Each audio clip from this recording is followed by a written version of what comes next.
매독 다음에 아까 우리 얘기했던 무서운 병. 에이즈. 네. 근데 요즘은 에이즈라는 말을 사실은 잘 안 써요. HIV 보균자라는 말을 더 많이 씁니다. 그 이유가 뭐냐면 에이즈를 일으키는 바이러스 이름이 HIV예요. 사람 면역 결핍 바이러스고 에이즈는 후천성 면역 결핍증인데 이 HIV가 들어와서 면역 세포를 막 죽여요. 그래서 이 면역력이 완전 떨어져서 생기는 병이 에이즈예요. 아, 근데 옛날에는 HIV에 감염되면 다 에이즈가 됐어요. 그래서 HIV 보균자라는 말을 안 쓰고 그냥 다 에이즈였던 거예요. 근데 이제는 약이 너무 좋아져서 에이즈까지 가지 않는 경우가 대부분입니다. 그래서 그냥 HIV 보균자다가 끝이에요. 그래서 HIV에 감염됐다고 다 에이즈는 아니라는 거죠. 그래서 약을 계속 먹게 되는데 약을 먹다 보면 이 몸 안에 있는 바이러스 타이터 검사를 했을 때 거의 0에 수렴할 정도로 검출이 안 돼요. 그렇기 때문에 예전만큼 어마무시하게 막 무섭고 생명을 앗아가는 병이라기보다는 평생 관리해야 되는 만성질환이다라고 요즘은 인식이 조금 바뀌고 있거든요. 그런데 우리가 에이즈라면 떠올리는 편견들이 몇 개 있어요. 그렇죠. 동성애자, 예. 예, 그리고 에이즈 뭐 걸리는 사람이랑 밥도 같이 먹으면 안 된다. 맞아요. 밥 먹으면 막 침. 괴담들 침으로 옵는. 다이고. 이런 거 막 편견과 오해거든요.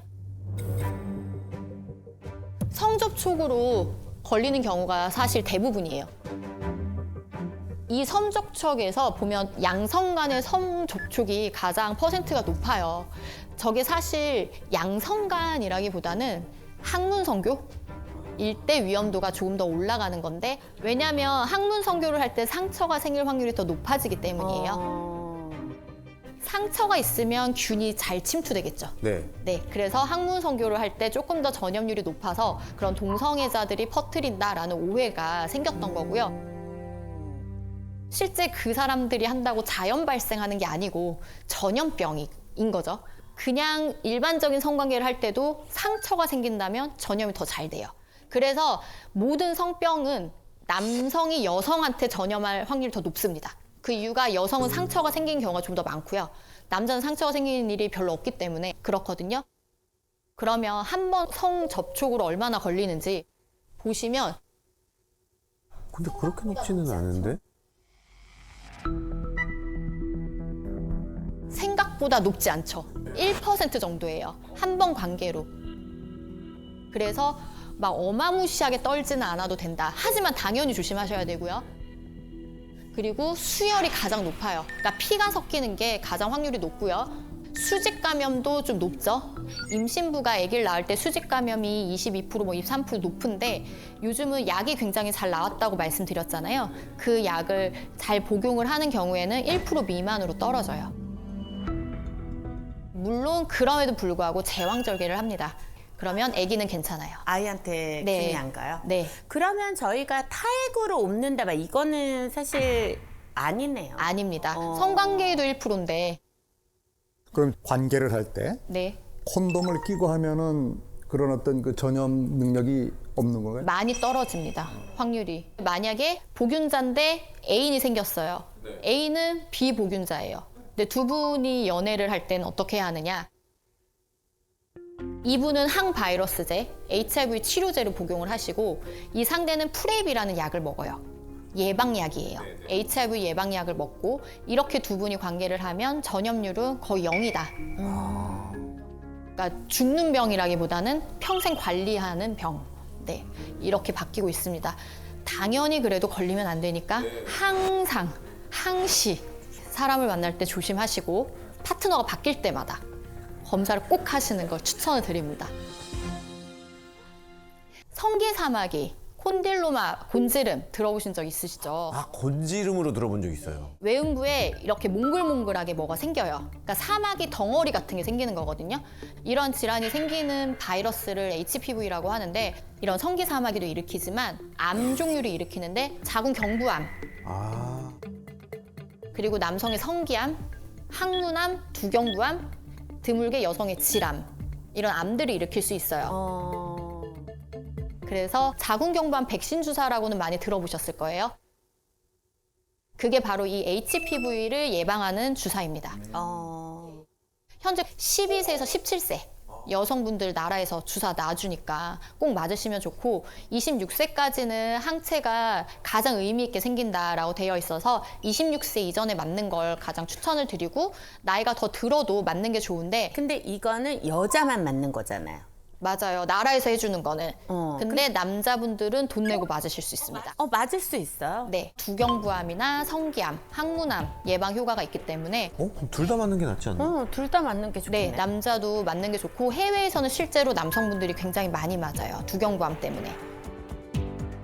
근데 이 HPV는 증상이 아무것도 없어요. 그냥 얘네가 일으키는 증상은 곤지름 아니면 암. 딱 이거. 그래서 내가 갖고 있는지는 검사를 하기 전에 모릅니다. 병이 걸리지 않으면. 근데 실제 검사를 해보면 굉장히 많고요. 특히 20대, 30대 초반 성적으로 활발하신 분들은 90% 이상이 거의 다 양성으로 나와요. 병원에 오셨을 때. 따라서 HPV는 예방을 하면 가장 좋거든요. 역시 콘돔이 가장 좋은 방법 중에 하나고요. 파트너가 바뀌면 꼭 검사를. 제가 생각했을 때 진짜 이거는 웬만하면 안 걸리는 게 좋다. 제일 치명적인 건가? 뭐죠? 증상을 가장 많이 일으키는 성매개 질환인데 헤르페스입니다. 저 뭔지 압니다. 네, 입에 입술 네, 옆에 부르터가지고 뭔가 간질간질하다가 뭐가 이렇게 물집 같은 거 생기고 네. 어린이 때 맞아요. 경험했던 분들이 많을 거예요. 입술 같은 경우는 우리가 어린이 때 갖고 있는 경우가 어른들이 내가 헤르페스가 있는 상태에서 아유 이쁘다 하고 뽀뽀했다가 옮겨주는 경우가 많은 거예요. 그 균이 똑같은 균이라는 거죠. 네, 1형, 2형 얘기 들어보셨을 거예요. 중요하지 않습니다. 그냥 얘네 이름일 뿐이고요. 여기에도 다 생길 수 있고요. 외음부에도 둘 다 생길 수 있어요. 그러니까 그냥 단순하게 이렇게 생각하시면 돼요. 성 접촉이든 입술 접촉이든 병변이 있는 부위가 점막에 닿으면 옮는다 라고 생각하시면 돼요. 그래서 처음에 수포가 되고 궤양이 되는데 수포가 생기면 간질간질해요. 엄청. 간질간질하다가 나중에 이렇게 궤양을 만들거든요. 그러면 따갑습니다. 그래서 환자분들이 씻다가 밑이 너무 아파요. 물이 닿으면 이제 따가운 거죠. 그래서 병원에 오세요. 그래서 딱 보면 헤르페스. 어차피 제가 알기로는 이 헤르페스는 완치가 안 된다. 네, 맞아요. 한 번 걸리게 되면 신경절에 살아요. 신경절에 살아서 내가 면역력이 떨어질 때마다 기어 나와서 그 병변을 만드는데 우리가 항바이러스제를 복용을 하죠. 그럼 밖에 있는 바이러스는 죽어요. 그래서 그 병변은 없어지는데 신경절에 있는 바이러스는 안 죽어요. 그럼 어떻게 그 바이러스를 죽이는 방법이 없습니다. 그럼 갖고 평생 사는 거예요? 평생 사는 거예요. 그래서 제가 안 걸리는 게 좋다라고 말씀을 드렸던 거고 근데 증상이 밖으로 막 포진이 생기지 않았으면 전염성은 없는 거잖아요. 복균하고 있어도. 그거에 대해서 무증상 흘림이라는 게 있는데 그것도 아니네. 그것도 옮겨요? 네. 증상이 없고 밖에서 봤을 때 멀쩡한데도 전염이 되는 경우가 있거든요. 근데 사실 이거를 잘 살펴보면 전조 증상이 있어요. 처음에 수포가 되기 전에 바이러스들이 이제 여기 깔려 있잖아요. 근데 아직 수포는 안 생겨서 육아는 정상이에요. 하지만 이때 본인은 뭔가 그 부위가 뻐근하고 약간 근육통처럼 뭔가 거기 살이 아파요. 뭐 여기 팬티 라인 있는 이런 림프가 아프다던가 혹은 그쪽 다리가 저린 사람도 있고 사람마다 되게 달라요. 그래서 이런 전조 증상이 있을 때도 관계를 하지 않으시는 게 좋고 전조 증상이 있거나 수포 단계일 때 약을 먹으면 확 없어집니다. 아예 그럼 빨리 초기 진압이 중요하네. 네, 그러고 궤양이 됐을 때는 약을 아무리 먹어도 상처 자체가 피크를 찍고 회복하는 시간이 걸리기 때문에 그때 약이 별로 효과가 없어요. 그래서 자주 재발하는 분들은 그래서 아예 약을 드려요. 갖고 계세요. 그러고 전조 증상이 있을 때 긴가민가 해도 그냥 드세요. 아니어도 상관없으니까 그냥 드세요. 그렇게 해서 말씀드려요. 이렇게 들으니까 선생님 그 미팅 때 하셨던 그 질문이 저 마지막 성병 검사는 언제 해보셨어요? 이제는 필수적으로 서로에게 해야 되는 새로운 문화로 좀 자리를 잡아야겠네. 그렇죠. 이게 계속 살펴볼 수가 없잖아요. 오히려 빨리 물어보는 게 더 좋네요. 그렇죠. 그 올마도 아 네가 말한 게 이거였구나. 아 아프네. 약간 요렇게. 그래서 제가 항상 환자분들한테도 말씀드리는 게 성관계를 하는 게 쾌락만 쫓지 말아라. 쾌락만 쫓았을 때 이런 병에 걸리면 너무 속상하고 억울하고 현타가 오고 그렇게 되는 네. 거죠. 그래서 내가 한 행위에 책임을 질 수 있는 마음가짐도 성관계에 되게 중요하다.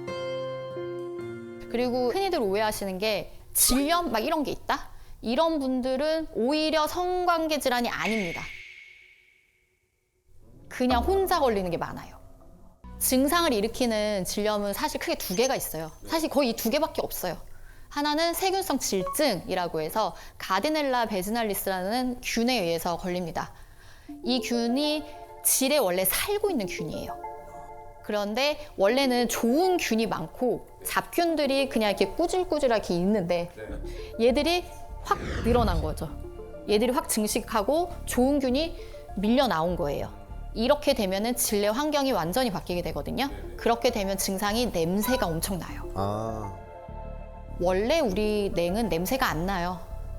원래 냄새가 안 나는 게 정상이에요. 냄새가 난다? 그럼 병원에 가셔야 돼요.